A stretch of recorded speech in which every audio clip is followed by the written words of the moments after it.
রহমতের নবী আমার 13 বছর মাত্র সময়ে মক্কার মানুষগুলোকে স্বর্ণের মানুষ বানাইলেন। বেতের বাড়ি দেন নাই, গালি দেন নাই, সুন্দর চরিত্র আর সুন্দর ব্যবহার।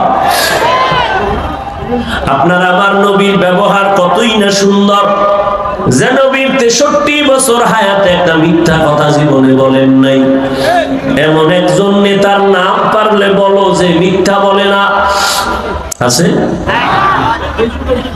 কেমন মায়ার নবী, যে নবীর 63 বছর হায়াতে কোনোদিন কাউকে একটা গালি দেন নাই।